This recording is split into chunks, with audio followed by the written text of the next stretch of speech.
Let's get this show on the road. What's going on, everybody? I'm glad to see all y'all in the chat room. Today, we're going to talk about something that a lot of people don't really think is necessary in the world of, being a content creator. They see it done everywhere else and they just skip over this part when it comes to running the business for their brand. And it is to start to write down and start to keep track of the processes so that you can create a system, right? When you go out and you do headshots and you go out and you do, something for a client, write down what you do so that you can do it over and over again. I can't tell you how much this has saved me because now I have a process in which I know what gear goes to what job. I can create a checklist and I'm not sitting there like, do I need this? Do I need that? I know that, hey, even though I want to pack 22 lenses to take with me, I'm only going to use 2. So I know for sure not to bring all this other stuff. It helps with a lot of things, right? It helps you be efficient. It helps you in the case of a theft, in case somebody come after your gear, they don't get everything. They only get what you got and you use for that job. But that's what we're going to talk about today. Making sure you write down the process for each type of product or service that you offer. Let's go ahead and do what we do. Let's roll the graphics.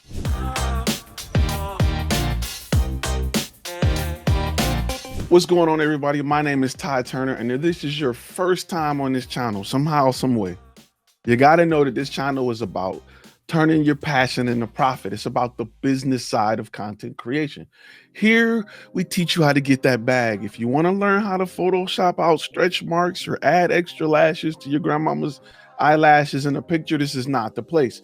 But if you want to learn how to get that bag, if you want to learn how to make sure the camera you currently have pay for the next camera, this is the place to be. And here we talk about just that.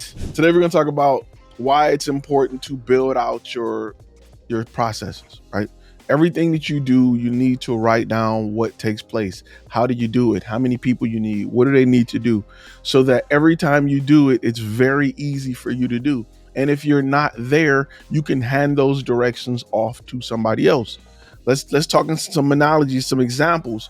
When you go to McDonald's, which is the #1 system and process place that we all have used, that we all can relate to, that we all have been to, when they cook whatever meal you choose, instructions are passed on to that person, to the cook. And at this point, they're not even cooking the meat anymore. They're just pulling it out of a tray.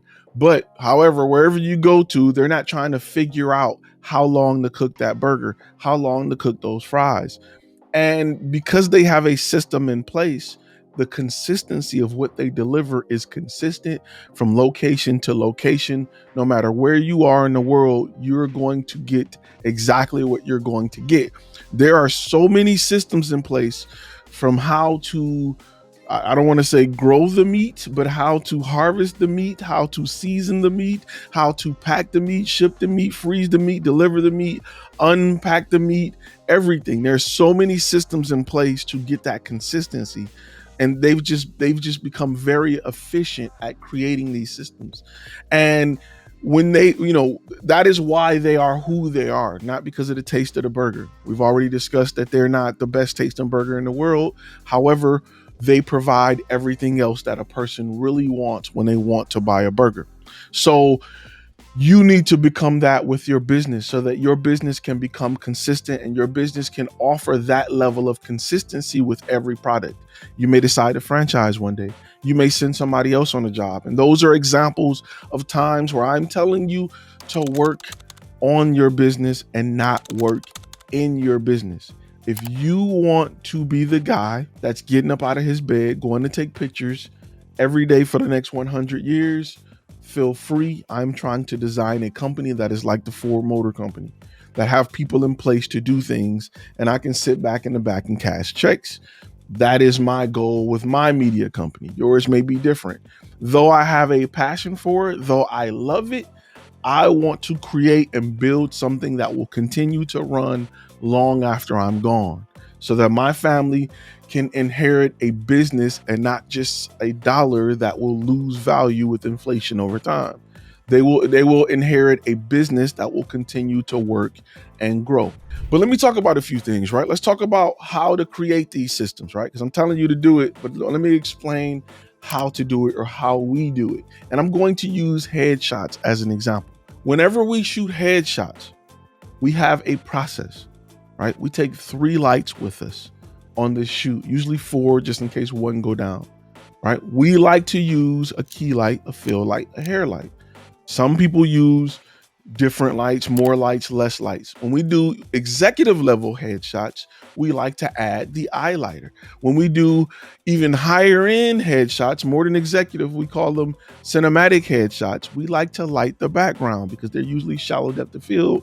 We'll bring 5 to 6 strobes, right? And not only do I notate in our pamphlet or our card, we use cards on what to bring, what's necessary. I also notate where they need to go. So we like to start with our main key light towards the right. That's documented, the right side of the talent. Our fill light is on the left side of the talent. Our hair light is behind the talent at about a 45-degree angle, off camera, of course, onto the talent. Our X drop, which we use, and we use a standard gray backdrop, is usually about 6 feet behind the talent. Those are things that are listed on this card. So I can hand that to any photographer and they can go replicate it. I also list what lenses we shoot in. I also list the fact that we shoot in RAW plus JPEG. I also list the fact that we shoot in the maximum megapixels available for that camera. I also like to list what f-stop we want to shoot at. I like to shoot my standard portraits at around 8, somewhere around the f9, f8 area. If it's little light, I may go f5.6. I don't go f2.8, f1.2, nothing crazy like that unless we're doing cinematic headshots. But our standard headshots, I like to capture them at about f8, somewhere around that ballpark. The lens I like to use is the 80mm f1.8 or any 80-85 that you have. If they're more cinematic headshots, I'm going to go with my 100mm STF. If they are standard headshots, we're usually using 80, like I said, 85, 80. Sometimes I'll drop down to as low as the 50mm f1.4, but usually I'm in the 85 ballpark. For high-end executive shots, for the cinematic shots, I'll use 70 to 200 because I want to use compression in the background. If the background is something that I want to show, that's up to me. My go-to king of all portrait headshot lenses is my 100mm STF. That's the one I go to if background bokeh is important. I create a card for each product. We have a card for our standard headshots, a card for our standard group shots, a card for our executive level headshots, a card for our cinematic headshots. So if I hand this card off to a photographer who is going to shoot this for me, if I'm not available or someone on our team is doing it, they know exactly what they need to bring, what they need to set up, how they need to set it up. I'll even have the time it takes to set it up. We usually get there 45 minutes before, and we're usually breaking down for 30 minutes after. So they'll know based off this card, this form, everything that needs to take place within this job. That is my process within my system. Those are things we create for every single job that we do so that I can bring people up to speed, which is a military term. I can get you up to speed real fast. And that's just filling you in with the knowledge that you need to perform the job. So I can hand a card to a photographer and say, hey, you got to shoot next Monday, knock it out. Here's everything you need to know. From that card, I also have a list of the items that you need to bring. So for everything, once we create a product, right? Headshots, even though it's a service, we create it as a product. We're going to have a card for it to display the systems or display the system, or I'm sorry, the process, what gears needed. On that card also is the areas or the items that we offer as a upsell. So when a client click on the upsell, we know what we need to attach to this job to complete that upsell. Those are things that we have listed on that card. We also have items that the photographer can mention as additional upsells that we can do in post-production. So For instance, for headshots, we can also have the client and where we can upsell them on more post-production. So video things would be like better color grading. They have color correction listed. We can also offer color grading. So when you create the card, which you can create on the index card, or you can create in Photoshop, when you create these cards, I was about to say sales rep, but the photographer can go into that shoot and they can upsell the client right then and there. Some things that we keep in the van is the highlighter, teleprompters. Those are things that we keep a small drone in the van. Those are things that we can upsell a client on location. That is mentioned on the back of the card, and it's a part of the gear we keep with us all day, every day. That's why it's important to have a van, and you'll have certain items in it that you can upsell. Those are things to think about when you start to create your products and services, so everything is compact and on one sheet. I started with a big sheet. I just compacted, or I just made it smaller so that it is on one square form. And it's something that you can do for your brand. And depending on what your niche is and whatever you do, you can make that determination for that particular job.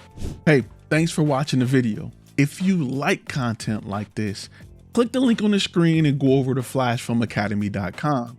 We have a membership that will give you access to 300+ hours of content designed to help you grow your business. That's all we talk about. Click that link, start your trial. We even have premium courses, contracts, and templates, all for the business side of this industry. You can go somewhere else to learn how to take pretty pictures, but when you're ready to get that bag, when you're ready to do this for a living, that's where FlashFilm Academy comes into play. All right, see you in the next video.